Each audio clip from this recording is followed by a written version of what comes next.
politically engaged, what's going to suck them into politics and being part of a populist anti-system movement?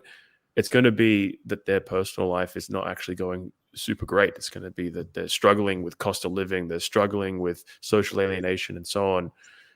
So I think that's really the dimension in which we need to operate when organizing politically, rather than kind of these kind of like cult, ruralist, enclavist kind of strategies, which I think are really apolitical or non-political or depoliticizing even. Generally speaking, but I don't think that applies to every situation. I had a good upbringing and I had a good life. I had a good family. My parents stayed together. I went into family business. I started an apprenticeship early. I was given that opportunity. I was sent to a school and everything was paid for by my parents. My parents weren't drug addicts. I had younger siblings who were both sensible and intelligent. I came from a good family, and I still just rejected everything and went into radical politics because I didn't like anything about the system. And, at the start of this stream, I explained what some of those things were. The fact that we were raised to believe that the only way to own anything is to get into absurd debt as early as possible in life. I didn't want to be in debt, and I didn't want to obey some company policy and sort of forego my own autonomy in order to just make a meager wage each week and then try to save. My parents weren't investors. They were just workers. So I wasn't taught to invest early. And that really is the only way to make any money in this current, what would you call it? It's a system that puts at the top, at the class that's at the top of the current system is the merchants or the mercantile class. And I was never mercantile. I was never a merchant, right? I was always looking for challenges, looking for someone to push to see if they would push me back. And I was looking for the biggest person to antagonize to see what kind of resistance I could incur. And, the person who ended up being the biggest, or they are actually also the easiest to antagonize in my experience, was the current, popular culture, system, government itself. And so I suppose there's different examples of, there's different reasons for why people would go into politics, dissident politics, radical politics. And for me, it was just that I didn't like anything about the mercantile system and the obedience that it demanded.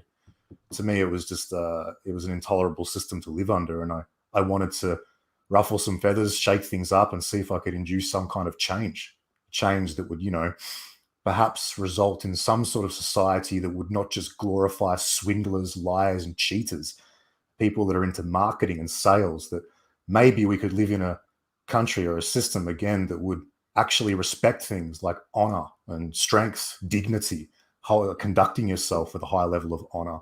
Because those things don't seem to be valued anymore. Actually, they seem to be laughed at. And now we have a society full of people who laugh at the concept of honor because it's not profitable.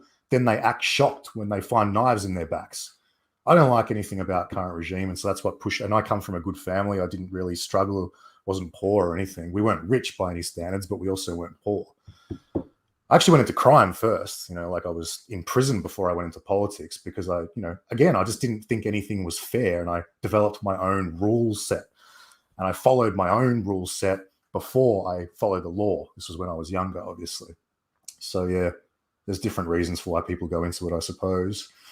But you wanted to talk about Donald Trump too, you said to me. You wanted to talk about his... Yeah, I wanted to get your take on those developments, but just on what you said then, I think what motivates someone like you or someone like probably myself, I mean, I had a pretty good upbringing, and we didn't struggle at all, come from a middle class, if not upper middle class, nuclear family and so on, and had all the opportunities and so on.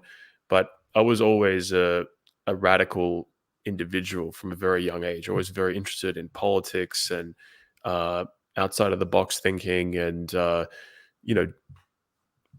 kind of had that kind of anti-authoritarian streak and so on, and the desire to think through things for myself. But I think there's a very small portion of the population that have our kinds of personalities, and a lot of those kinds of people end up in our movement. They're the kinds of people who probably watch this show and that kind of thing.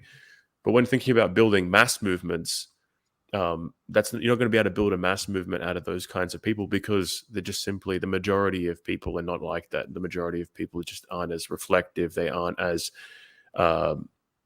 willing to break with social convention.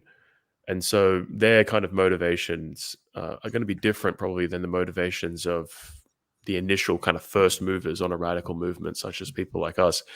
But on the Trump thing, I was wondering, I mean, I'm sure pretty much everyone watching this has seen the mugshot. It's a very distinctive mugshot. Maybe I could go find a picture of it quite quickly and pull it up You here if should, anyone because hasn't. it's crap. He Let's should have analyze it. smiled. I'll say that much. He should have smiled in the You mugshot, think? because then, yeah, he would at least be seeming like he's taking the piss, or he's not taking it that seriously. He seems kind of